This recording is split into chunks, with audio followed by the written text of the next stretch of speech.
दोस्तों नमस्कार। जश्न मनाना कोई बुरी बात नहीं है, लेकिन जश्न मनाने के लिए आपके पास ठोस और लेजिटिमेट रीज़न होना चाहिए कि मैंने ये अचीवमेंट हासिल की है और इसीलिए मैं जश्न मना रहा हूँ, उसको सेलिब्रेट कर रहा हूँ। अगर बिना किसी अचीवमेंट के अगर आप जश्न मनाते हैं तो इसको उचित नहीं माना जाएगा। आप समझ रहे होंगे कि मैं यहाँ पर बात कर रहा हूँ देश के प्रधानमंत्री नरेंद्र मोदी की। प्रधानमंत्री के तौर पर नरेंद्र मोदी ने 11 साल पूरे किए हैं और इसी का जश्न मना रही है पूरी भारतीय जनता पार्टी नरेंद्र मोदी, और इसको 11 ईयर्स ऑफ सेवा कहा जा रहा है बीजेपी के द्वारा।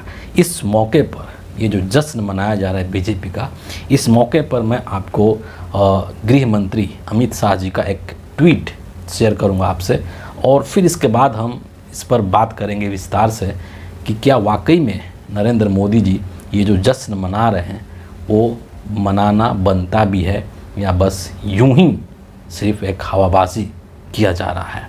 सबसे पहले मैं आपको अमित शाह का ट्वीट पढ़ करके यहाँ पर सुनाता हूँ क्या कह रहे हैं अमित शाह जी कि 2014 में जब मोदी जी ने देश की बागडोर संभाली तब देश में पॉलिसी पैरालिसिस था, न नीतियाँ थी न नेतृत्व था और सरकार में घोटाले चरम पर थे।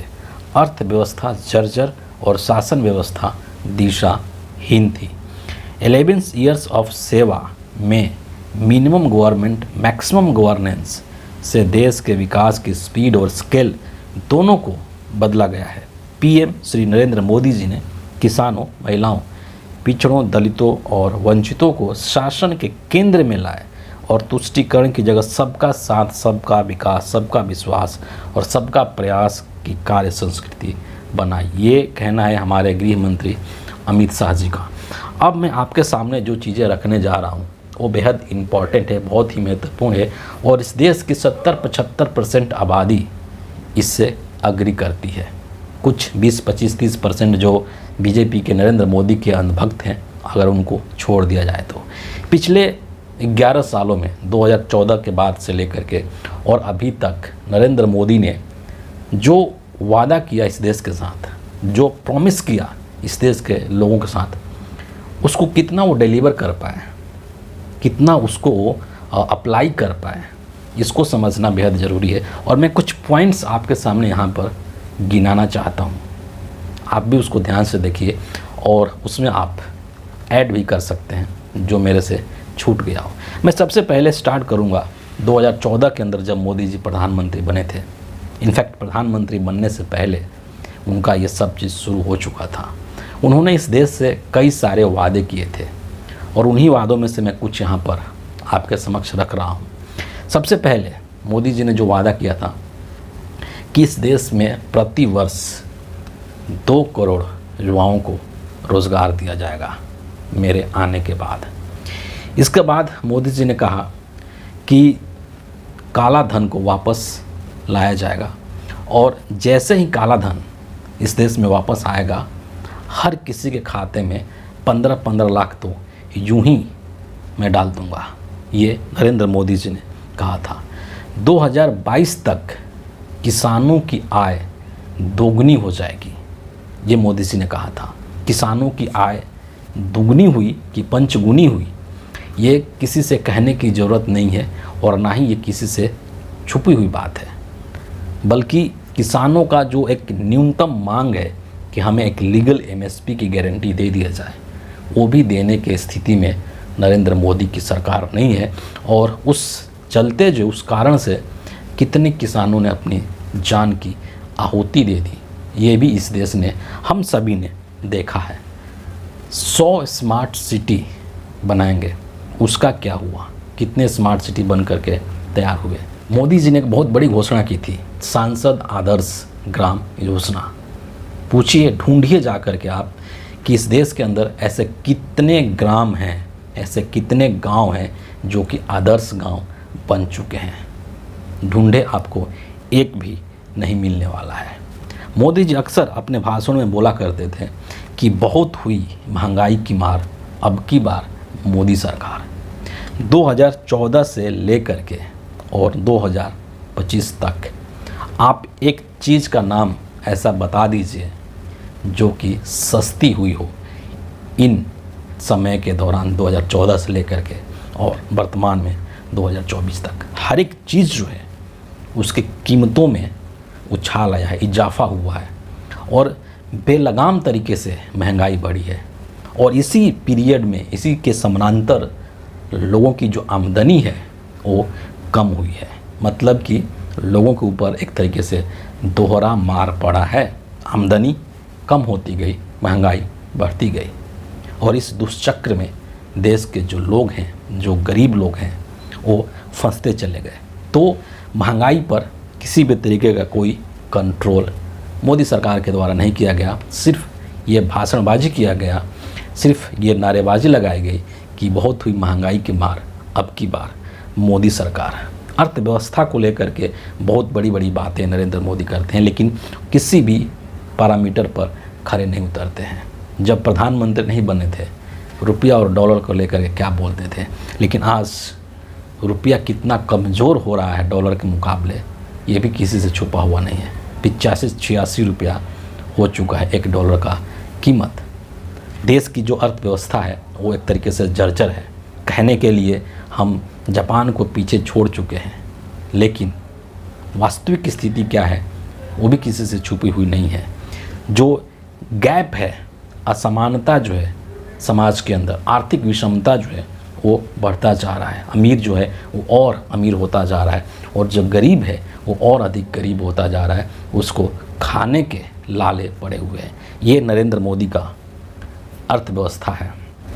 नोटबंदी, कोविड मिसमैनेजमेंट और गलत जीएसटी ने इस देश का हालत कितना ख़राब किया ये भी कहने की ज़रूरत नहीं है। नोटबंदी के माध्यम से मोदी जी ने बड़े बड़े वादे किए थे कि देश से नक्सलवाद और आतंकवाद ख़त्म कर हो जाएगा, लेकिन क्या वो ख़त्म हुआ? ये एक यक्ष प्रश्न बना हुआ और इसका उत्तर है नो, ख़त्म नहीं हुआ है। इसी 11 साल के समय के दौरान नरेंद्र मोदी जी ने देश के तमाम लोकतांत्रिक और संवैधानिक संस्थाओं के साख में बट्टा लगाया है। खुलेआम संविधान की धज्जियां उड़ाई है, नेताओं की खरीद बिक्री की है और भारतीय लोकतंत्र के फोर्थ पिलर यानी कि मीडिया को एक तरीके से गुलाम बना करके रखा है मोदी जी ने। ये सब कारनामे नरेंद्र मोदी जी ने अपने इन्हीं 11 सालों के दौरान किया है और ऐसे और भी अनगिनत चीज़ें हैं जो कि इन 11 साल के दौरान हुए हैं। और ये तो सिर्फ घरेलू नीति की मैं बात कर रहा हूँ, अपने देश के अंदर की बात कर रहा हूँ। अगर हम फॉरेन पॉलिसी की बात करें तो उस पर भी पूरी तरीके से असफल नज़र आते हैं नरेंद्र मोदी। और उसका सबसे ताज़ा उदाहरण इस वक्त देखने को मिला जब भारत और पाकिस्तान के बीच में एक तनाव, एक टेंशन की स्थिति बनी। तब दुनिया के तमाम देश सैकड़ों बार विदेश दौरा कर चुके हैं। अमेरिका जैसे देश में मोदी जी इन 11 सालों में 10 बार जा चुके हैं। सोचिए कि कोई व्यक्ति अपने ससुराल इतना नहीं जाता फ्रिक्वेंटली जितना नरेंद्र मोदी ने अमेरिका का दौरा किया है। दुनिया के तमाम देशों का इन्होंने दौरा किया, 2-2 बार, 3-3 बार गए। ऐसे ऐसे देशों में गए जहाँ पर कोई भारतीय प्रधानमंत्री नहीं गया। लेकिन जब संकट की घड़ी आई, जब ऐसी स्थिति आई कि भारत पाकिस्तान के बीच में तनाव हो गया है, दोनों के बीच में युद्ध वाली स्थिति है, तो दुनिया का कोई भी देश भारत के साथ, नरेंद्र मोदी के साथ खड़ा नहीं दिखाई दिया। ये नरेंद्र मोदी के असफल विदेश नीति का सबसे बड़ा एग्जाम्पल है। हासिल क्या किया है आपने और किस आधार पर आप ये जश्न मना रहे हैं 11 साल ऑफ सेवा के नाम से। और इसीलिए देश के नेता प्रतिपक्ष लोकसभा के अंदर राहुल गांधी इस चीज़ को लेकर के एक ट्वीट करते हैं और अपने ट्वीट में नरेंद्र मोदी के इस 11 साल के जश्न के ऊपर व्यंग करते हैं, कटाक्ष करते हैं और सच्चाई को देश के सामने और लोगों के सामने रखने की कोशिश करते हैं। राहुल गांधी कहते हैं कि जब मोदी सरकार 11 साल की सेवा का जश्न मना रही है, तब देश की हकीकत मुंबई से आ रही दर्दनाक खबर में दिखती है। ट्रेन से गिरकर कई लोगों की मौत हो गई। भारतीय रेल करोड़ों की जिंदगी की रीढ़ है, लेकिन आज असुरक्षा, भीड़ और अव्यवस्था की प्रतीक बन चुकी है। मोदी सरकार के 11 साल इज इक्वल टू न जवाबदेही न बदलाव, सिर्फ प्रचार। सरकार 2025 पर बात करना छोड़ कर गए 2047 के सपने बेच रही है। देश आज क्या झेल रहा है ये कौन देखेगा। मैं मृतकों के परिवारों के प्रति गहरी संवेदना प्रकट करता हूँ। और यही हकीकत भी है कि इस दौरान सिर्फ और सिर्फ प्रचार हुआ है। तमाम मीडिया के माध्यम से अपनी छवि चमकाने की कोशिश की गई है। भारत की नरेंद्र मोदी की सरकार के द्वारा लोगों को धर्म का चाशनी चटाया गया है और उनको मूल मुद्दों से गुमराह किया गया है। यही किया गया इस 11 साल के दौरान। लेकिन यहाँ पर कुछ चीज़ें हैं जिसके बारे में जो भाजपाई अंधभक्त हैं वो जिक्र कर सकते हैं और उसको भी मैं यहाँ पर रख देना चाहता हूँ ताकि दोनों चीज़ें देखने को मिल सके। मसलन एग्जाम्पल के तौर पर बीजेपी के जो लोग हैं, जो अंधभक्त हैं, वो 370 का जिक्र करते हैं कि कश्मीर से 370 हटा दिया। लेकिन आपको ये भी सोचना होगा कि 370 हटाया गया कश्मीर से तो कैसे हटाया गया, किन शर्तों पर हटाया गया और वहाँ के लोगों की उसकी सहमति थी कि नहीं थी, और जिस उद्देश्य के साथ 370 हटाया गया उन उद्देश्यों की पूर्ति भी हो सकी कि नहीं हो सकी। याद कीजिए आप कि मोदी जी, अमित शाह अपने भाषणों में खूब भाषण दिए कि 370 हटाने के बाद में पूरी कश्मीर घाटी के अंदर जो है वो शांति हो जाएगी, आतंकवाद वहाँ से ख़त्म हो जाएगा। लेकिन क्या ये चीज़ हकीकत है, क्या यह सच्चाई है कि कश्मीर से आतंकवाद ख़त्म हो चुका है? इसका जवाब मुझे देने की यहाँ पर ज़रूरत नहीं है। सब कोई ये जवाब जानता है, समझता है। बीजेपी के लोग जनधन खाते का खूब जिक्र करते हैं, उज्ज्वला योजना का खूब जिक्र करते हैं, लेकिन इसकी हकीकत क्या है? इसकी हकीकत ये है कि जनधन खाते से और तमाम लोगों को जो बैंकिंग से जोड़ा गया, बैंकिंग सेवा से खाता खुलवाया गया, उन्हीं खातों पर मिनिमम बैलेंस के नाम पर नरेंद्र मोदी की सरकार ने गरीबों से हज़ारों करोड़ रुपए वसूल लिए।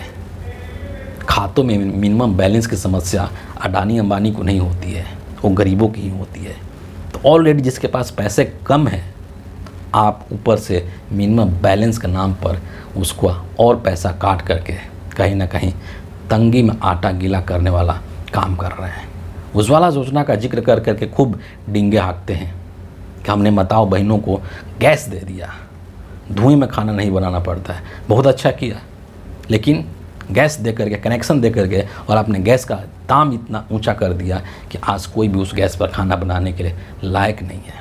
आप ग्रामीण क्षेत्रों में चले जाइए, भारत के किसी भी गांव में चले जाइए, आपको 90-95% घरों के अंदर आज भी लकड़ी और उपले पर खाना बनाते हुए मिल जाएगा।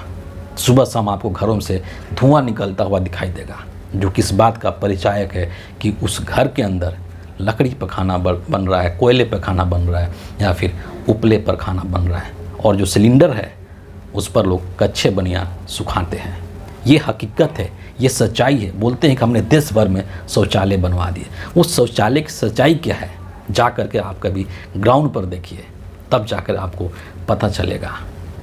तो कुल मिला करके कहने का मतलब क्या है यहाँ पर कि इन 11 सालों में नरेंद्र मोदी जी ने आखिर इस देश के लोगों के लिए ऐसा क्या किया है कि मोदी जी जश्न मना रहे हैं।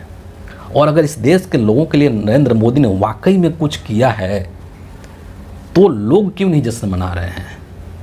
इस बात की खुशी लोगों के अंदर क्यों नहीं है? वो महसूस क्यों नहीं कर पा रहे हैं कि मोदी जी ने इन 11 सालों में इतने अच्छे अच्छे कारनामे किए हैं कि हमारी ज़िंदगी जो है वो गुलजार हो चुकी है, हम बहुत खुश हो चुके हैं, हमारा जो जीवन का स्तर है वो उसमें बहुत सुधार आ चुका है।